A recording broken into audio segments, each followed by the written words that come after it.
Go. Q&A time. Let's hear it. Oh, let's go to the chat from way earlier. Okay.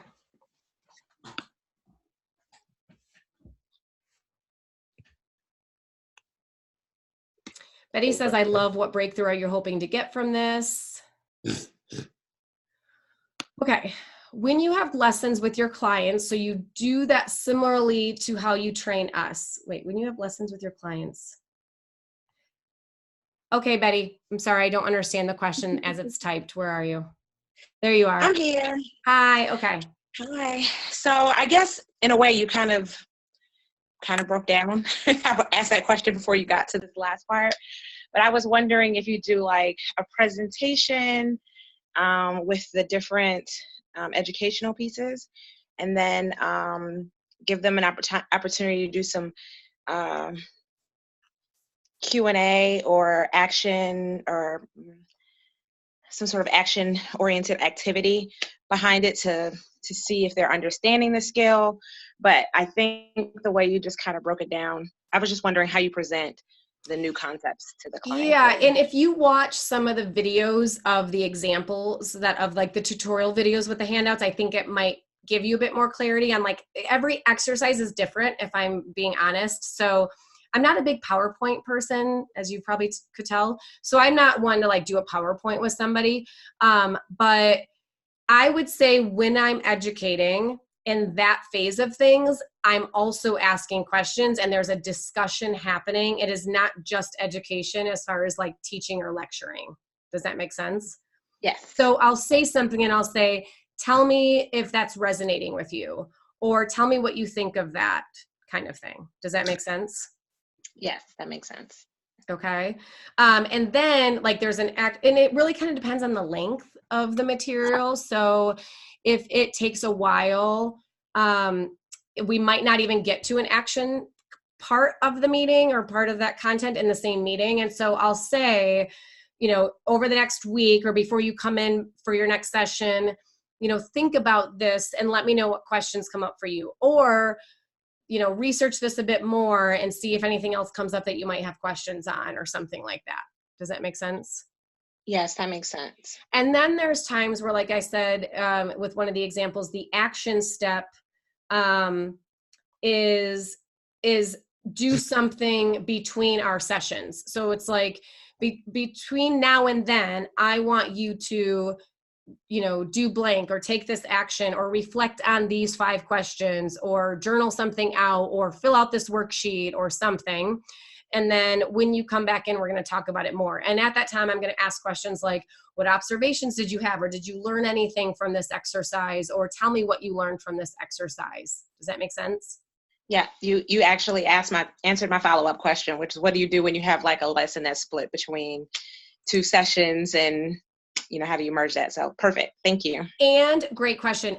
There are a lot of times where you'll have to split an exercise between 2 sessions. And the reason is because the first thing you're going to do when somebody starts a session is like ask them how they're doing and how did the changes from the last session go and like that kind of thing. And that can take 15, 20 minutes sometimes just to get them moving forward or reflecting on something from the last session.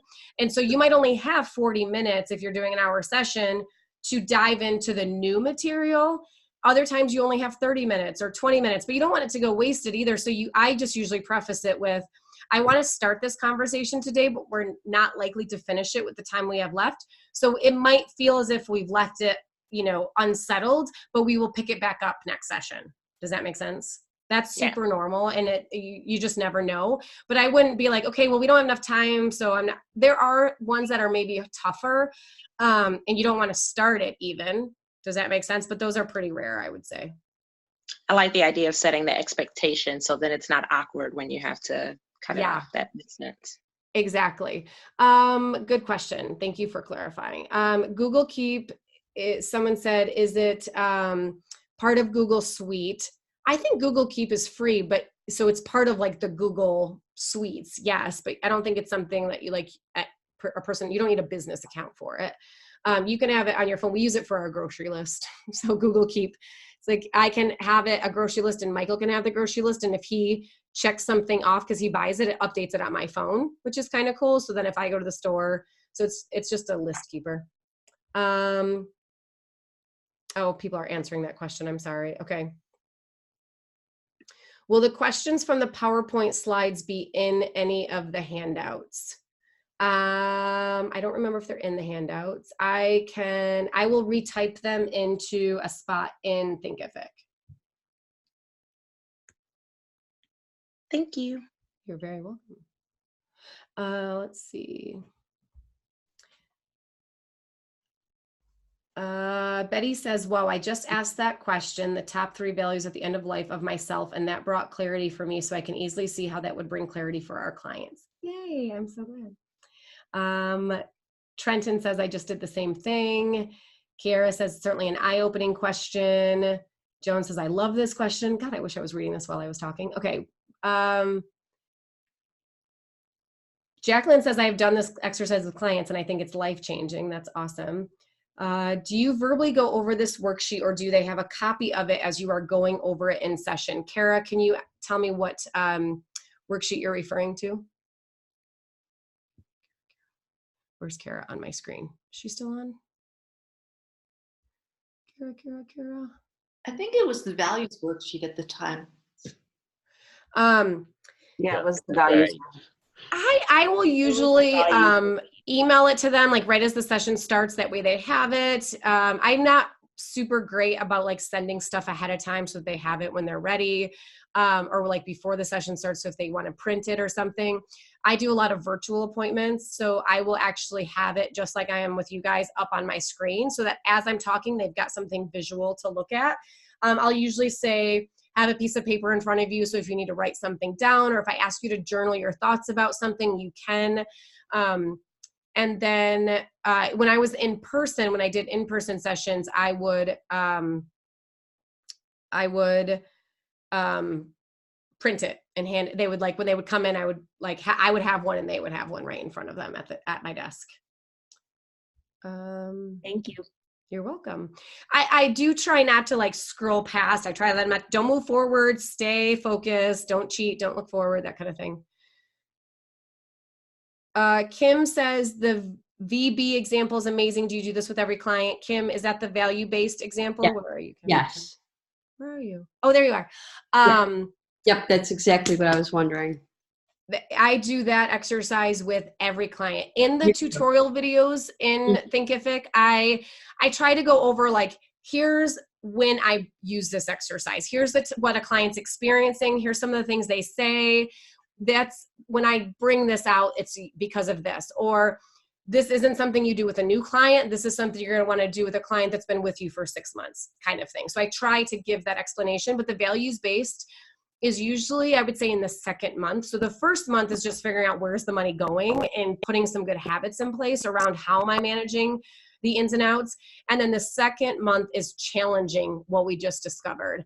And I say challenge it, and it's like, is it really representing what's important to us? And that's when we usually do that exercise. Thank you for asking that question because I did not say that. Yes, Candy.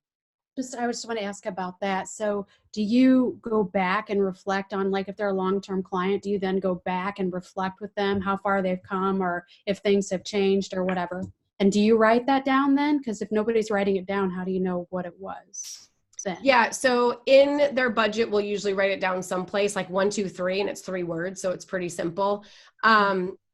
Some clients will have a tab on their budget that, and again, it's in Excel, so it's not formatted beautifully, but and where they write notes or they kind of type in some stuff. I'm not big at that. The way I take notes is in a notebook. So I can always go back and see like, okay, I met with them on this date. And so I can go back to that date in my notebook and read the note. A lot of that, I am big on reflection. I'm big, and it's less about this is exactly what you said, but it's more like, I remember one time when we had this conversation and it was this. And it's not like being precise, but it's just like bringing it up so that they start reflecting on it. Does that make sense? It's more, I guess, it's more like the emotions behind that moment versus like the thoughts or the emotions right now. Does that make sense? Yes. And that's just my personal style. But I do think, like if you were the person that had like the coach that has a notebook or a file for every person that you took notes in, it would be really easy to reflect on that. That's just not the way I do it. I just think, like you said, reflection is so important to show, where you were and how far you've come and to look back on it. And it's good for you as the coach to Totally. show your value as well as to the client to see the Yeah. client to see it. Yeah, for sure. Is this an Eureka session tool? I don't, I think you're asking, is the value-based exercise done in the Eureka session? It is not. You could totally do it during your discovery session if you wanted to. I don't. Ours is more about like next steps and habits and gaining awareness and control, less about challenging that. Like I said, that's just our process, but you could totally insert it. Kara says, I love the discussion on resiliency. I talk about resiliency almost every day in my therapy session with clients. I'm a licensed clinical social worker for those that don't know my background. I did know that, Kara, but thank you for reminding me because I totally forgot. And it's funny because so much of social work and psychology and really comes into financial coaching. And I'm always super transparent of like, I am no expert at this, but it is part of what I'll Google. Like I'll Google like the psychology around resiliency. And I do not need to understand all of it because what I'm working on is not a client who's in like desperate need of something, right? Like that's when like we want to get you with a therapist, like we've got to work on some things and this is outside my wheelhouse. This is more about the growth part of it versus like we're fixing something or we're repairing something, or it's not as deep, I would say, as like how therapy obviously needs to be much more in depth than what I'm doing from that perspective. Love the negotiation challenge. I do something similar during March Madness. Okay, and then we got into all the other stuff. Okay, so let's see who's got their hand raised. Serenity, you have your hand raised and showing up as first, and then Nicole, and then Kim. Hey, so when I was looking at your 200 handouts, the spreadsheet, I didn't see a way to access the details to each one. Is that something I was missing? That might be one of those weird things where like sometimes when you do Excel and you upload it, I know someone else was having this problem. Where did it go? Content. It might have just been the way it got uploaded or something because it's there. So like I can see like the little description, but not like the actual handouts in them. Let me, oh wait, what do you mean handouts? There's no handouts in there. Wait, what handouts are you talking about? Let me see if I'm looking just like a little description of what you have. Is this what you're talking about? Yes. This is just an idea place. There's no like handouts or anything like that. Is that what you mean? Yeah. This is just, yeah. So what this is like, here's the short name just so that we can scan it quickly. This is kind of like the deep idea that we want to talk about, or like a better explanation or description. And there's no like handout in this. This isn't like clickable or anything. This is just, all this is so that you guys have a whole bunch of ideas that you could essentially take and run with right away if you wanted to. And then I at the time thought it would be best presented as an article, a podcast episode, a worksheet, which this got added much later. We didn't have a podcast for like the first 10 years. Worksheet, ebook, Facebook status, video, webinar, video series. This is like the category or like the theme. So the idea is if I wanted to do like every week in March, a blog post about debt, I could just sort this by debt and pick 4 topics that I could write about, sort of thing. And then this target audience, this might be good for you guys. Again, this is a bit old in the sense that we don't organize our thoughts quite like this anymore, but it worked for a very long time. You can see all the ideas on here. So we used it for a very long time. Is this something you would use in marketing? So like before somebody even comes to you, that's really good to know because some of your topics or ideas could be a bit more advanced for like the client that has been with you for 6 months or a year, but they like it. That stuff that you're talking about with a year-long client is not going to be relevant to the person who wants to hire you today. You're trying to put them in a mindset that they're not yet ready for with some concepts. Does that make sense? So thinking about like all these ideas, is this something that before someone comes to me, they could relate to this? And that's just what that question asks. Is it right after the Eureka session? And I want to like tease them with it as far as like, here's what I could do for you, the DIY, and then the active client list. And you can see that those are the most. So this is just kind of like an idea spreadsheet of over 200 ideas of like things that we thought that would be good topics to develop ideas around or do a marketing post about or something like that. So like, what is financial seduction? Some of these are actual blog posts. It's so funny to go back and read some of these because these are actual blog posts on my website that I thought were so old. Like your financial power team, that's one that I wrote that I was like, here's all the people you should have in your financial power team. But anyway, hopefully that helps answer your question, Serenity. Yes, thank you. Nicole.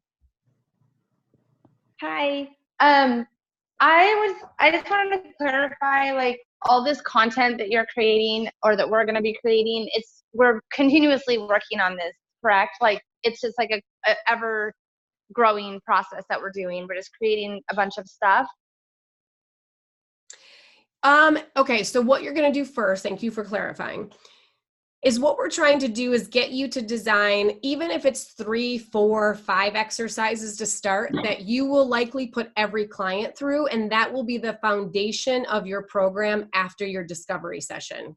Okay, So yeah. after a discovery session, after your discovery session, what we're going to do next in the next lesson is help you design a program. But it's hard to know like how to design a program, like how much time do I need and how many sessions if you don't know what you're talking about during that time, right? So the first step is to think about like, what are the main problems that a person's going to come to me about, and how much time do I need to teach them which skills? And I'm going to now build that into a program. We're going to do that next. Okay. But what I'm saying is from there, let's say you design a 6-month program and you know exactly what skills are in that. And then somebody's going to go through that and you think they're done because you taught them all these amazing skills, and they're not going to want to be done with you. They're going to want to stay and they're going to want more. So you always want to be developing new stuff. Does that make sense? Now, you don't need to read it as quickly as I do. It's just what I love to do. And we repurpose it. Like I train you guys on it. I train Jill on it. Like I am not always the one teaching it to the client that I have tomorrow. It is simply where my passion lies in spreading financial relevancy in a way that is like digestible and that kind of thing. So to me, it's just what I do. You could do 2 a year, right? But that way, let's say after a client works with you for 8 months consistently, then maybe they go to like an every 6-month meeting schedule with you. Well, every 6 months, you could be giving them something new and fresh that way. Does that make sense? And they're continuously coming back to you. It's just every 6 months, because in the meantime, they don't need the hand holding. They don't need all the, every day or every week help. It's, 6 months later, they've done everything. They're maintaining everything, but they want to grow. They want to expand their knowledge base. And that's what you're going to help them with. Great. And then a follow-up question. Let's say you were helping a client through our 4-month program or whatever we put together. And then in mid-program, a new problem pops up that wasn't included in our 4-month program. Would you then divert from the 4-month program and create something specifically for that client? Or would you continue the 4-month program and then maybe touch on that at the end? Yeah. So and we'll get into this a bit more in a couple of weeks when we actually talk about program design and what goes into it and how do you decide and how long do you need and all of that. So there's a lot more that goes into this. Okay. The short answer is that it is always client driven. It is always fluid. But what you will start to see are patterns. So like we have a 4-month program. Some clients can get through we have a kind of like a long list of like, here's kind of the order that we tend to do things with. And if a client came to us and they experienced the perfect flow, right? This is the order we would do it in. But most of the time there's things that pop up or diversions and that kind of thing. And so we will have to do things a bit out of order. A really good example is we don't typically get into like the annual vacation planner until it's like, you know, the second month, end of the second month kind of thing, when we're helping them organize all their annual expenses. But if a client in their second session, which means their second week, has a vacation coming up a month from now, we have to get a vacation budget down, right? Like we don't have a choice. We can't wait until it's convenient or part of my calendar to dive into that. I can't just be like, well, we'll just figure it out when you get back, right? So there's always flexibility to it. But the idea is you've got it laid out. So if ever like they come to a meeting and everything is jiving, you know exactly what to do next. You're never like, oh, I don't know what to talk about, shoot, right? And if we have a client that in the 4-month program can get through all of that in 3 months because they are just wicked good, they're everything, they're like just, they're doing it all fast, right? And they're engaged, then I'm going to give them the 5-month stuff in their 4-month. And there's no extra charge for that. There's nothing. It's just, they're getting more for their value. And I am totally fine with that. That is not something that I'm like rigid to. And I know that like once they get, if they're in like a 7-month program and they get through that in 6 months, I always have stuff that's not part of the program, but it's like next level type stuff. Does that make sense? That I can always pull out. So we have a whole toolkit. I mean, a perfect example is passive versus active learning styles. That handout and the video that goes with it, if you watch that, that is one of those exercises that it's not part of like our program model because it's not something that every client needs, but there are clients who absolutely need it. And so I'm going to add it in whenever I think it's necessary to add that in. And when you watch the video, you'll understand a bit more why. There are just things like that that are more relevant. A legacy drawer or the legacy folder. There are times where like a single parent, I think it's more pressing for you to have that versus someone that's in a relationship and has someone that's going to like pay bills and all that kind of stuff should something happen to you, right? So there's always flexibility to it, but the idea is you kind of have it in like, if you were to think about it, like here's level 1, here's like a person who comes to me with a basic understanding, they can do these 5 exercises. They may not need all 5. I may only get through 3, but these are the 5 that they could do. Level 2 is now they're getting a little bit better. Here's level 2 exercise, level 3, and you're going to keep doing that. Does that make sense? Yes, thank you. You're very welcome. Good question. Kim. Hi. This is like great stuff. I'm so excited. Good. So with any of the longer term commitment programs, whether it's 3 or 4 or 5 or 7 months, are you, it would seem like you have to build a fair bit of momentum up front. Are you meeting with folks every week or is it every other week? And I think that I've gleaned that your sessions are about an hour, and then just do you leave yourself a little bit of time afterwards just to make notes so that you can keep everything straight? Yeah, great question. And I promise that some of these questions will be answered in 2 weeks because it's what you're doing right now. Everybody is, and I know because this is me. This is the way my brain works too. Is you're getting into the how. You're getting into like the how of everything that I want you to create. Yeah. And you're thinking about like rolling it out already. Right. And I understand that, but the question, I can give you the answer for what I do, but your answer could be different. And so when we go over like program design and here's how you decide, and here's how you take the problems that you have and the skills you want to teach them, you will have clarity on how many sessions and how urgent are these steps for my client, right? For me, we meet weekly in the first month. Yeah. And then we meet bi-weekly for the rest of the time in the program. And then once they're done with their program, they go to a different schedule. And I'm going to roll all of this out in a couple of weeks when we go over. I'm going to kind of show you the difference between the program and why that's so intense versus what we call the reinforcement phase. I personally don't like the word accountability. I'm one of those people that kind of fights against accountability. As soon as I know you want something from me, I kind of want to ignore you and avoid you. And I now feel obligated to do it, which makes me not want to do it. So that's my take on it. And I tend to attract clients like that. And that's no surprise. And we attract people that are very similar to us, just so you guys know. My clients don't want accountability. They feel self-accountability. Does that make sense? Mhm. So we call the next phase, you now have all really good habits in place and you don't need coaching. You don't need accountability. You want reinforcement. You want continued growth. And that's what the next phase is for our clients after the program. And it is what I believe the next phase, that reinforcement phase. And I'll, teach you guys in a couple of weeks, the design of that, the format of it, everything.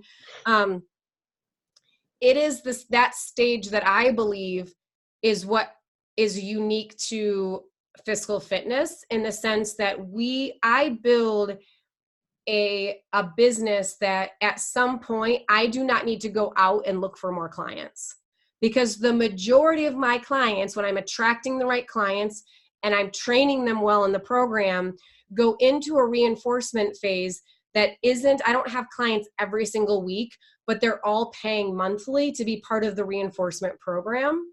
Does that make sense? Mhm. And so it's totally sustainable. It's something that, like, I'll give you an example. At some point, my client load was tapped out. I was like, I can't take on any more clients.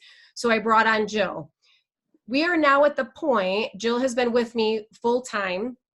Well, she's been with us for 2 years. She just went full time earlier this year.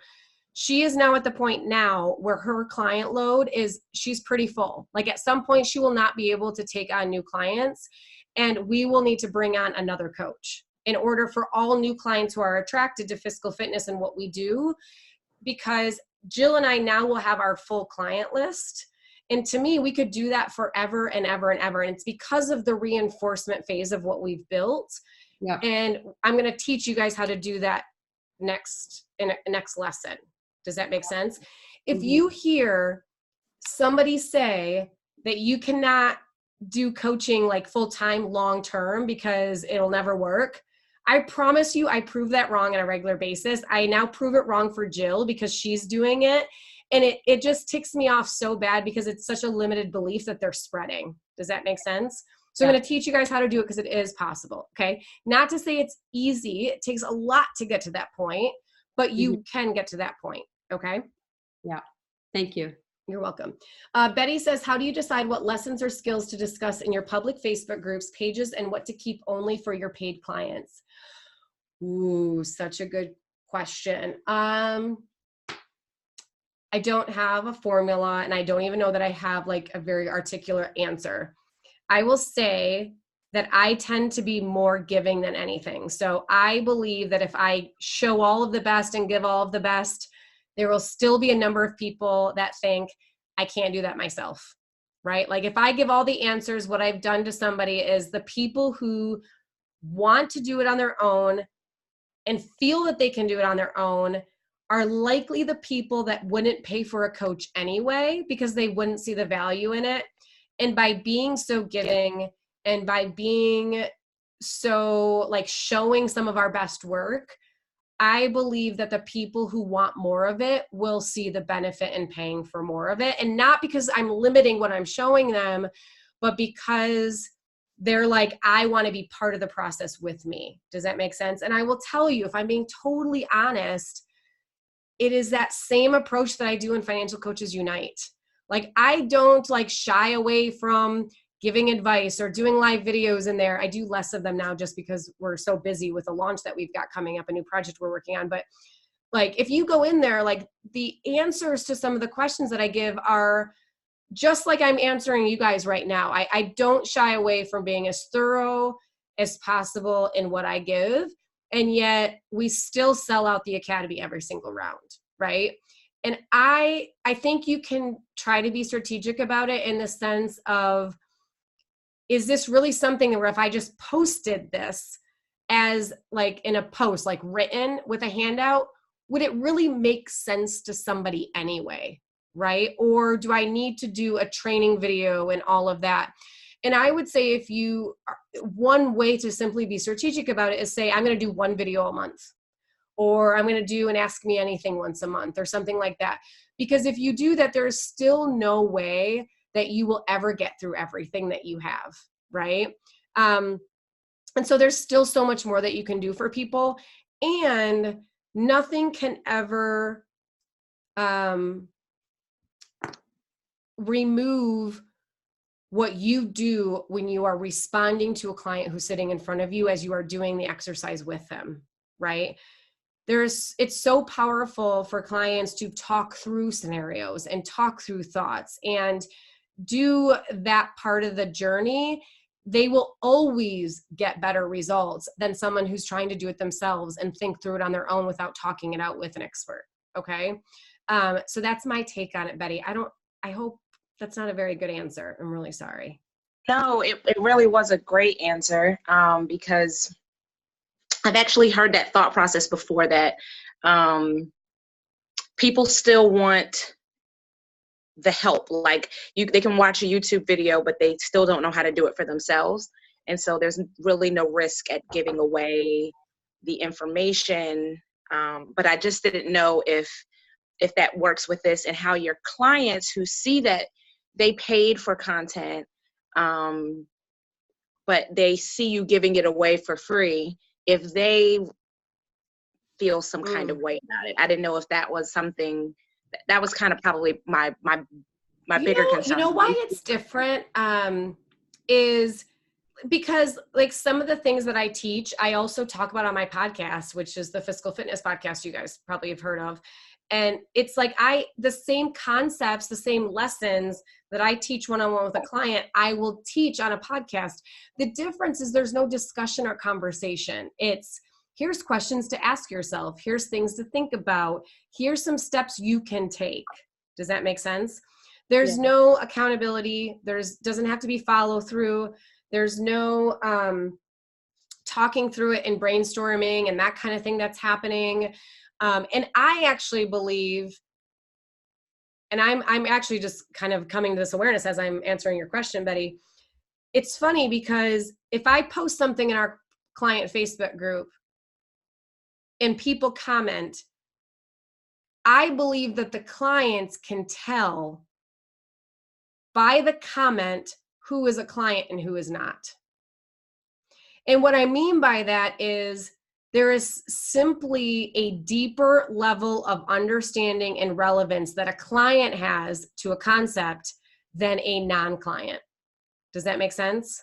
Yes. Remember when I was saying how, like, when you're first talking about a concept with a client and you ask them, have you heard of this before? And what does it mean to you? Their answer is usually very surface level. Does that make sense? Mm-hmm. And after you've coached them through a concept and made it relevant for them, they now have a deeper understanding of like why that matters to them, right? So imagine if I take that same concept and share it in a Facebook group and people are commenting, a person's comment who I've not coached and we haven't had a conversation around it and they're not getting that deeper connection to it, their comment is going to look very different than the client that we actually went one-on-one, like on a deep dive with. Does that make sense? And probably your response to them too, because you don't know as much about them. Say that? I said, and probably your response to them as well, because you don't know as much about them. So Absolutely. Yeah. And, there's, we ask questions in our Facebook group and we have people answer, and the clients just come to it with a deeper curiosity. And like I said, we encourage brainstorming and exploring ideas and thinking outside the box. And that's just like part of our sessions. And so clients begin to adopt that way of thinking around money as well. And so even like their questions to questions are more curious. Does that make sense? So other people will comment and it's a different level of understanding and engagement. So I don't hold very much back. I also think it's a lot of work to think about, like, do I want to me, it's about inspiration. Like I don't give much thought to like editing myself. It's not something I've ever been very good at. So the idea of like, should I share this? Should I not? will other people think this is fair? Or like, to me, I just share it if I'm inspired by it. And some things connect and other things don't. And it's like, all right, well, I shared it, but it's not that big of a deal. I'm going to go on to something else. Does that make sense? It does. And something you just said about your clients asking deeper questions really kind of got my wheels turning. And it got me thinking about doing the self-paced class, because the whole time I was watching the self-paced class, I was like, I really want to raise my hand. And I'm thinking, when you're doing this content in your public forums, and you're reminding them that while you're delivering that content, I love doing this because when I get to meet with my clients, we get to dig deep. It's planting that seed that the clients get more than just this moment. And I think it can be a great lead generating moment doing it now. So now I'm not as worried about it, because it could be an opportunity for them to see what you really get and know that yes, you can comment here, but you're not going to get the same level of depth that the client does. I like and that. that's always the case. So when it comes to program design, you guys, like you can do group programming, you can do private one-on-one coaching, all those things. And it is simply a rule of thumb that one-on-one coaching is by far where someone's going to have the best impact, the greatest impact, which is why it should be priced to be the most expensive, period. Okay. It doesn't matter if your group program is 12 months and your one-on-one program is 1 month. Likely the impact in 1 month is going to be so much greater because they get you. Think about when I ask people the question of like, is there any of these values that are completely unsatisfied right now? And I could do a podcast where I say, I want you to ask yourself this question. But if it's a tough question to answer and you're just by yourself, it's easy to not actually answer it in your mind or to say that answer out loud. Does that make sense? Mm-hmm. But when you're right in front of your coach and I'm asking you that question, and then I'm giving you the space to answer, this is where, perfect example, your client could be feeling a little uncomfortable and you are sensing that they're uncomfortable with that question. You will want to talk, okay? You will want to free them of that discomfort and say, it's okay, right? And you just have to let them come to the conclusion and answer it and verbalize it, because that is where the impact comes in, right? If you don't let them answer, they could ask the question themselves to themselves and not answer it, right? So, and that's where like one-on-one coaching is always more powerful. In giving that stuff away freely, I just don't believe that it's ever that big of a deal. Show people your best work. Show people your best work. That's what I think. Thank you. You're welcome. Okay, Kim. Yeah, so back to the value-based example, just wondering, I guess I would think that maybe often the situation whereby, you know, the 3 top values don't align with the time, energy, or, you know, money spent. And when that gets really hard and uncomfortable, so somebody's number 1 value is their faith, but they don't tithe. I mean, do you just sit there and let them kind of come to grips with what they're seeing, or do you? Okay, so that has actually come up a number of times. And so I think I want to say something right now, Kim, that the idea that someone's value is their faith, I would actually ask them, what is a way that you, like, what would you like to say when you are 100 years old and you're looking back on your life? Ideally, what would you like to say you did for that value? Like, how is that showing up? Tell me what you're seeing, because it's not always through a tithe. I want to be super clear on that. Some people, 100%, it's a tithe that's like something they feel is very necessary. And other people, this is a perfect example of like, don't assume that what you believe or that you know what they want to do. Okay. And I know that was probably just an example, but it does happen sometimes, right? So the question is, you're 100 years old and you're looking back on your life. What would you like to say is different about how you showed up with that value? And let them answer, because it could be something like, I wish I volunteered my time more. And it's actually nothing to do about tithe. Does that make Right. sense? And Yep. I have done that. That is one that I actually learned the hard way, which is why I'm kind of adamant about it right now. And I apologize that I'm a little passionate. But, and you know what else I've heard with that is I really wish I prayed every night before bed. Mm, And it's like so simple and beautiful in its simplicity, right?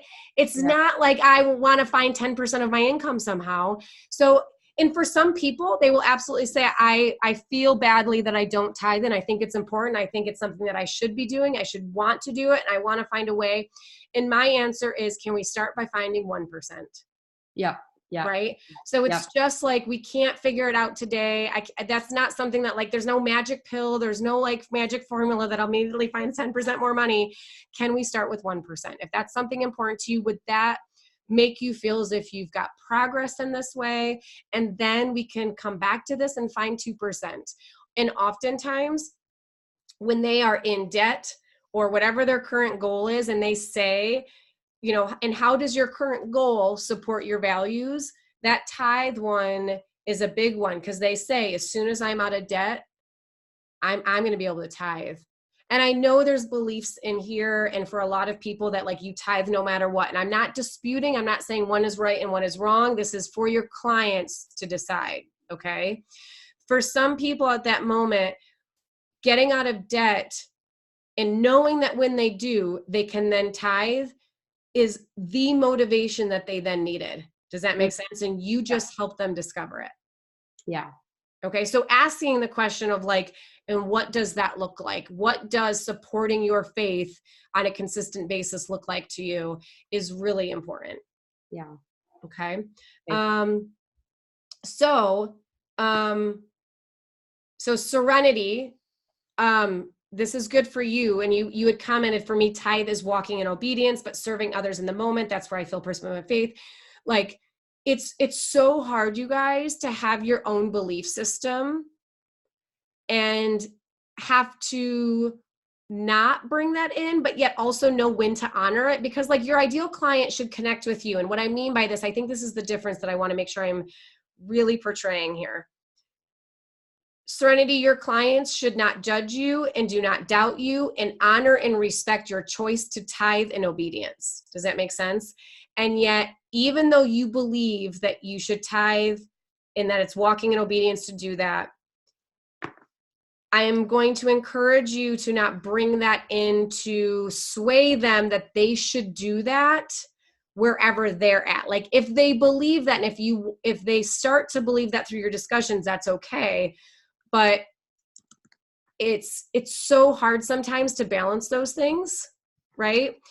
But letting them come to that conclusion and never doing something because you said they should, okay? And I don't believe that's what you're saying, Serenity. Right. Can I interject real quick? Of course, So please do. I actually did not tithe at all during my paying off debt. Like, it didn't happen. However, when I felt the Spirit calling me to buy this woman who was crying a candy bar and some tissues and some water, I absolutely did that, you know? So I just will kind of use that as an example to my clients that, hey, look, you know, you just got to go with your heart through the whole process. And like you said, once that vision of being out of debt and having the freedom to tithe will be that encouragement to get out of debt. Totally. Yes. And this is where I think those examples are really important. And so I will, like, when I share my values with a client, I will usually share them after they've shared theirs with me, because I don't want them to feel as if they have to have the same values as me. So if I tell them, here's my values, I don't want that to somehow sway them or pressure them into that. And so when I share, and when you share, Serenity, like, I think those are beautiful examples and stories and all of that. It's really just meant to connect with them and to say, you know, you don't have to believe the same thing as me. You don't have to do this the same way as me. So when Michael and I got married and I still had student loans and we had a car payment, this is how we got out of debt. So, but you don't need to do it the same way. I'm telling you because I understand what it's like to have to get out of debt. Does that make sense? Right. So it's Absolutely. just really important to sort of make that connection. And I believe that like just from the conversations we've had, Serenity, I believe that that's the way you think and all of that. But it can also be really hard because some things are like non-negotiable. So what is non-negotiable to us? We talked about that when we were talking about our ideal client. Somebody who is genuinely positive, somebody who comes in every session, plays the victim, is negative, is just, that's a non-negotiable to me. You know what I mean? So there are some things that can be non-negotiable to you. And then there are other things that you might have to be flexible on. Even if it's a belief in something that you feel firmly about in your own personal life, you know, believing that a client could choose something different for themselves. Okay. So Jacqueline says, Kelson, now you can use this. My pastor says the same thing as you. Let's start with 1% or 5% or whatever they can find room in their budget to do at the moment, and then work toward increasing when their finances can allow it. It's truly, if it's truly an affordability issue. Love that. Let's see. Somebody asked a question, Rachel. Is there any way to download all the Thinkific worksheets under each section at once rather than one by one? I don't know. I don't think so. I always go through because I literally pull them up as I enroll myself in the academy, so that I can pull it up when I'm on the call with you guys and it looks the same. And I always do it one by one, but I can definitely ask Michael to dig into that, Rachel. Great technical question. And you know, I'm not the technical expert, so I will ask him. Yeah, it's just that I'll be away from internet for, you know, a week and I'm sort of like trying to download them all one by one. Yeah. Nicole just said, I just had an aha moment for my client because of this lesson. Oh, type it in the chat, Nicole. Tell us what it is. Kim says, sorry, wasn't trying to be controversial. It was just, that was not at all controversial. The stuff we got to talk about sometimes is tough stuff. And I will say, you know, there are times where you have to ask a client a question and there is no beautiful way to ask it and it comes out as controversial. And you almost just have to say that, like, I'm sorry that the question I'm about to ask is kind of a hard question to ask. And I just want you to know I'm asking it in a loving way. Here's the question, right? And like literally sometimes you just have to qualify it by that because it sounds like a harsh question to really get them to the bottom of something. And there's just not always a great way to ask a question sometimes. So Kim, I don't think it was controversial at all. Serenity says, I thought that was fun. I don't know what you're talking about. Oh, the conversation. Okay, good. Yeah. And Betty says the question helped me. Jacqueline, your hand is up. Okay. Hi. Okay. Shifting gears a little bit to where you were going back to saying about how like you might be starting a topic with a client in a session and then you might have to pick it up again later. That made me think of something that I've been running into lately where I don't know if I'm not like front loading this enough for the client, but we'll be in a session and, you know, I have a certain agenda of things I want to talk to the client about as long as they don't have anything pressing. And I'll ask a question that really I just need a general answer to. And this happens to me all the time. I don't know why. And right then and there in that moment, they'll want to go look it up and it like stalls us from going anywhere until they go get me that number. And I'm having a hard time like teaching them stop. Can you give me an example of like, so you're saying, what is how much you spend on X per year? And it's something that maybe happened 3 months ago. So like, oh, I have that receipt someplace. Let me go find it. Yes. Or maybe not that detailed, but maybe it's like, can you give me ballpark, like what your interest rate is on your credit card? Like just ballpark. And maybe that's not a good example because typically I have those numbers ahead of time. And they could probably look that up maybe pretty quickly. Yeah. Yeah. But still, like, I just feel like if it's happening 3 times in a session, yeah. Like it's just totally. Yeah. Okay. So one of the other things, and this is something else that I see newer coaches being nervous about is, and they overcompensate by being the nice girl. Okay. Yeah. And I don't mean to make this make me sound selfish, like I'm not okay with the session going over, but sometimes the sessions are going over by like 20 minutes and I'm like, I have like stuff I need to do. You know what I mean? Okay. Like I have a life I need to live. Yeah. So there's a number of ways. I want you to think about this as like not being a bitch. That's not what I'm talking about. Right. But I want you to embrace the idea of being a leader of the session. You lead the session. Okay. You're the leader. And there are times where you need to, refocus, like you're kind of taskmaster. So when it's going off on a tangent, you're like, hey, I've got to bring this back in. We're going to run out of time. Now, one thing you can do is if they are used to you going over, Jacqueline, which that was me. Oh God, that was me. I went over on every session. You are training them to time doesn't matter. Okay. So Yeah. you will have to work a little harder to retrain them. And so Okay. some things you can do is start the session. And I always say, I do have a hard cutoff at this time. So I want to make sure we stay on track today. I will start. And I did this even if I didn't have to have a hard cutoff. I said that because you know what? I should have to have a hard cutoff.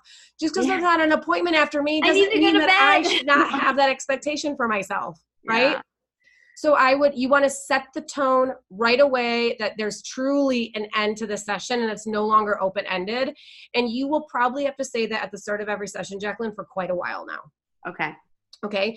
So, and this happened for me as I started getting busier and busier, and I would truly have like one appointment after another. And, when you're first starting with clients, you kind of don't. So you're like, oh, whatever. Right.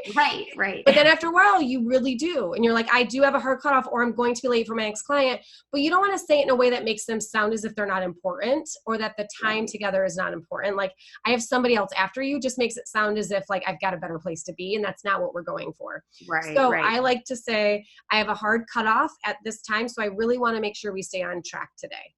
Okay. And like I said, start saying that often. The other thing is, yes, setting up those things that you're asking for, to say, if you don't know the answer, it's okay. We'll add it to your list of things to find after we get off, so that we have it for the next session. All I need from right now is an idea. Okay. Do you know if you spend $2,000 on that expense every year, or would you say it's closer to $3,000? Just give me an idea, and that's good enough for right now, kind of thing. Okay. Does So that like make sense? ahead of time, because like I feel like I'm super organized with telling them what to bring for like what we're talking about, but sometimes the conversation will go one way and I'll be like, well, do you have an idea of this? And then right then and there, she's like logging into her credit card statement. I'm like, I don't need this much. Like, and this is where, so the leader in you needs to say, ahead of time. okay, if you don't have it readily available, it's no problem. I can add it to your list of things. It's not crucial for our conversation today. Okay. Does that make sense? Yeah, absolutely. And then very quickly move on to the next thing. Okay. Because if you allow too much space there, Jacqueline, their answer will be, oh, no, I have it here someplace. Right. And then they'll keep looking for it. Okay. Okay. All right. I'm just going to have to be a little bit more of like my teacher personality in that moment for now. Yeah. The other thing, and Nicole said this, she's like, it's like a therapist and they always warn you that your time is almost up. Yeah. It's true.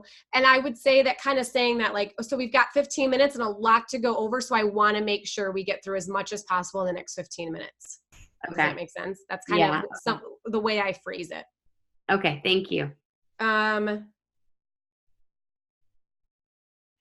Kara says, I'm eager to get started with coaching, but I'm not sure how to find clients initially. I know this will be covered down the road, but any advice to get me going until then? The answer is not going to be good enough, because we're going to go into this in a very thorough way, but it's referral partners. Going out, networking, talking to as many people as you possibly can. And when Michael does the marketing lesson, he's going to go over that in depth on like, how do you find them and what do you say and how do you, like, you schedule a meeting with them, but what do you talk about in the meeting, and like all sorts of stuff. But really that's the answer. That's the short answer to get you by for now, I guess. So if there's not any last minute questions, I can still take questions. I did post, I want you guys to stay on for just a second longer after I stop the recording. Any other questions? Oh, Nicole, you said your ideal client, the value of spending more, the value of spending more time with kids and family, but because of financial struggles, they aren't able to live to those values in the way they want. For example, work and juggling takes away their free time for family, etc. Yes. And if you could imagine, it's not about cutting expenses. It's about what that does for their time with their family and freeing up the time for their family so they don't have to work that second job possibly, or whatever the case may be. That is going to be amazing. I'm telling you, because I also know somebody who is a single parent who's really stressed and working 2 jobs, spends money out of one, convenience, and 2, to just make their life a little more enjoyable every day, right? So it's like that short-term perspective, and you can completely understand the short-term perspective there. Like it makes so much sense. And yet you can see how that is just perpetuating the problem. It's like just kicking the ball down the street kind of thing, kicking the can, I guess, versus like having that long-term perspective, which is like sacrifice just a little bit more today, but it's going to free that up down the road. So yes, I love that. Betty says, I have a quick question about the ideal client profile sheet. Yes, my dear. Okay, so I am really struggling on completing this sheet that has like, their age, their hobbies, things they're thinking. In my head, I feel like it's that whole avatar thing where I'm having a hard time doing it for each of these super problems, because I think I don't imagine my client being different for the super problem, or I just have a hard time building an avatar. Okay, let me first give you this piece of advice, which is that those are meant to get you thinking, not that there is necessarily an answer for every single one of those. So I personally do not have an age range. Like I have a description of my client, and that description could apply to you if you're 25 or if you're 65. Like it doesn't matter to me, their age, okay? But for some people, it does matter. So some people are like, you're experiencing your first job and blah, blah, blah. And it's like, well, their first job is likely like in this age range. Does that make sense? Yeah. So when you're filling that out, it is okay to be like, yeah, that doesn't apply, next. Okay, it's just meant to get you to ask yourself the question at least. Okay. Does that make sense? Okay. Yep. Mm-hmm. And I would say, like, when it comes to hobbies, that may or may not be relevant, but I think one of the things to look at is like, maybe it's not the specific hobby, like, do they take cooking classes or do they paint? But like, are they active or do they tend to be inactive? Do they like to be outdoors or do they tend to prefer indoors? You know, are they a gamer or I don't know, like, I don't even know is there an opposite of gamer? I don't know. But it's like the theme around the type of person. I like how you guys laugh at me. Okay. Versus like the specific hobby. Does that make sense? That makes sense, because I guess if you're niching and that would help. Like if you're looking for people who like to travel a lot, and you're kind of working around that could help you identify with people who like to travel, do Yes. what they read, what kind of magazines they are, are they foodies as a result because they travel a lot.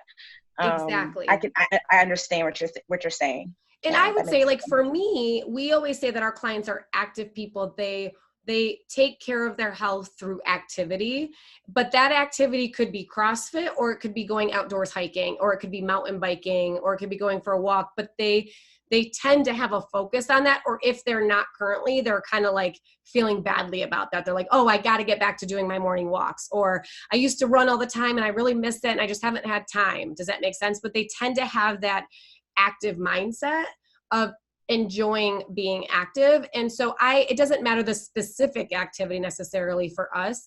And that's where it's just meant to get you thinking about different characteristics, but not all of those are relevant for every single coach in the academy. So when you have something like my clients are typically active or fit, then do you think then my referral partners or people I might want to build relationships with are people who own gyms or things of that nature where some of your clients might be? That could absolutely be something. And I will tell you that it should also impact your imagery on your site.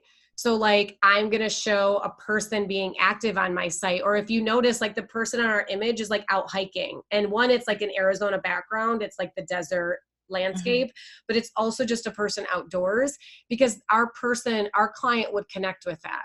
If it's a person that like, if you're like, my clients like to be social with others and they enjoy like going out and getting a drink with their friends, you might want an image on your website of like two girlfriends cheersing with a wine glass, right? I mean, I would be your client. No, I'm just kidding. So, you know what I mean? Like it should influence your imagery. It should influence the analogies you give and the examples you give. It is no surprise that like my Instagram is Kelsa-Fiscal and Fit, and we share fitness stuff and fitness stuff, or excuse me, fitness stuff and fiscal stuff, money stuff and health stuff, because our clients can relate to that. You know what I mean? So it should influence the way you describe things, and also like some of your marketing efforts for sure. Wow, that was really helpful. Yeah. I hadn't really thought about the other part, using the hobbies as ways to share content that's not always about the business per se, but about the personality that you're trying to attract. Yes, exactly. Yeah. And really not like so specific detail, but just the more broad sense of like that they can relate to the concept or the overall feel of something. Okay. Cool.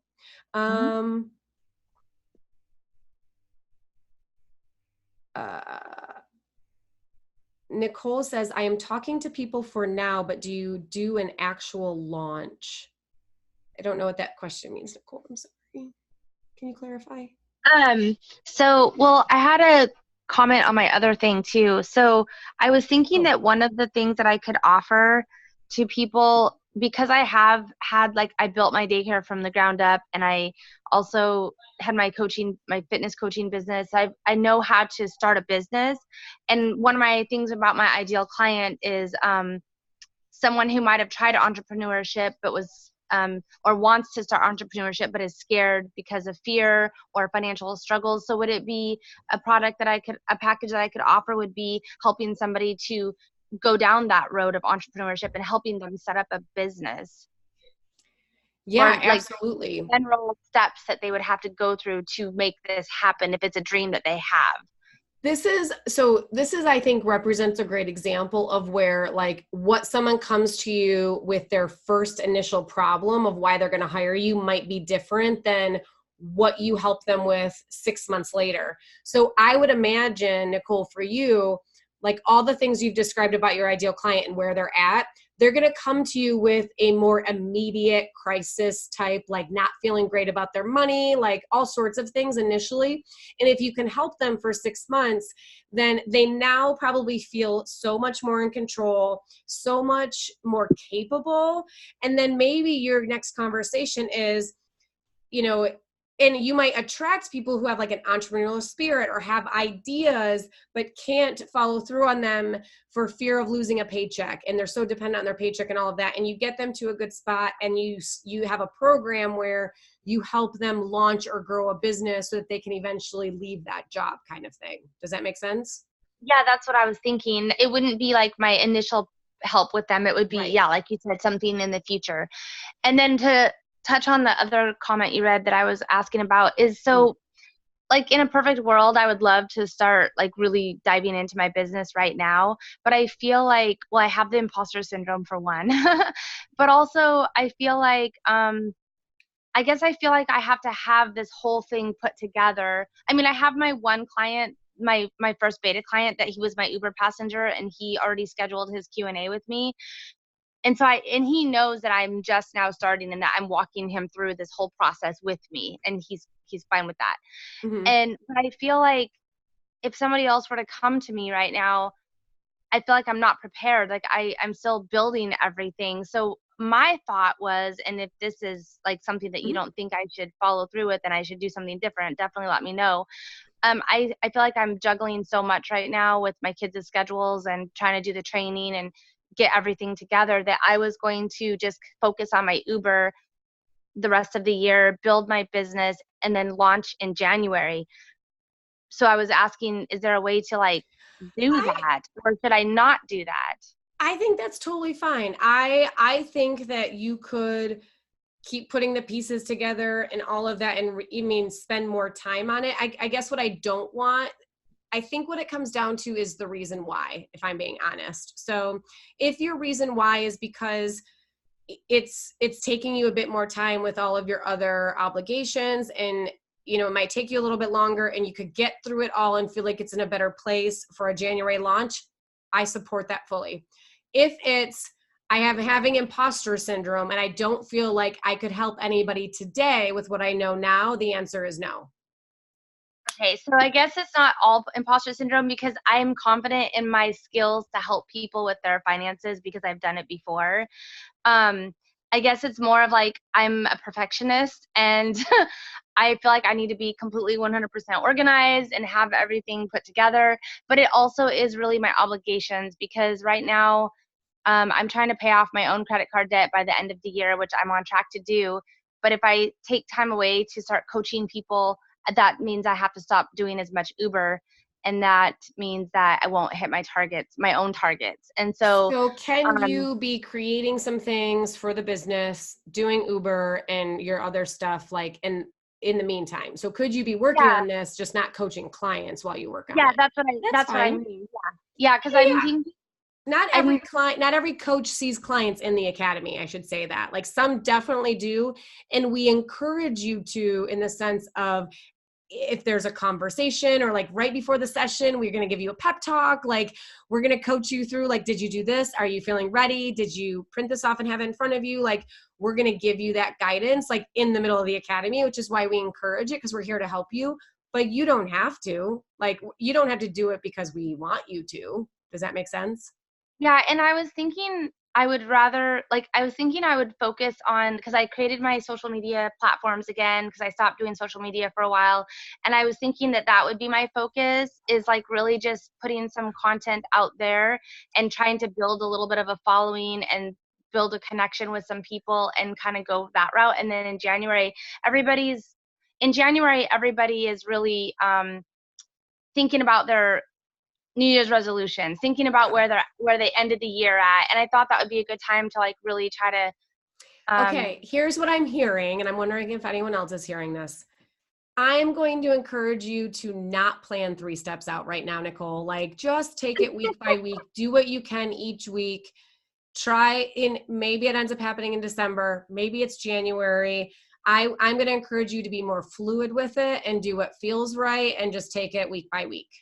Because right now I think you're trying to plan way too far out and there's a lot you don't know. You just, I don't know. I think and if it works out that way, beautifully, but if it doesn't, then I think you could be holding yourself back because you've given this arbitrary date that like is January. But what if you're ready in December? Okay. You know what I mean? Yeah. It's just, it's me. It's like you said, we're all planners. So we're always planning. I know. And I totally get it. And I want you to know that like the idea of like, I want it to be organized, and that's part of me is like, I want to encourage you to do it for that reason, because it's not organized, because you will need to embrace that. You will have to embrace that. Like there's a bit of like beautiful chaos in entrepreneurship. There just is. And it can be really hard at first to get over it, which is why like the sooner you can figure out how to live with it and run a good business and stay creative in it. I'm a pretty organized person, but I also feel like there's a bit of disorganized chaos. Organized chaos, I think is what I mean to say. And I want you to sort of like start working on that for a while. Okay. Okay. Let's see here. Anything else on the chat?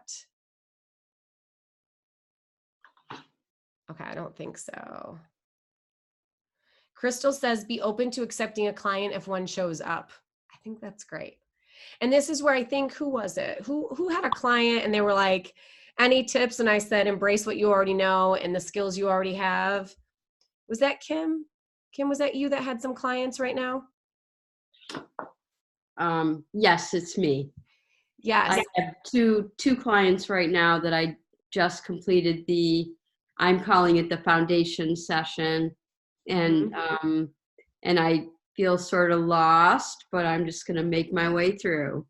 And this is where this is going to bring this whole session tonight full circle. You already know so much more, but in your mind, all of us just consider it common sense or common knowledge.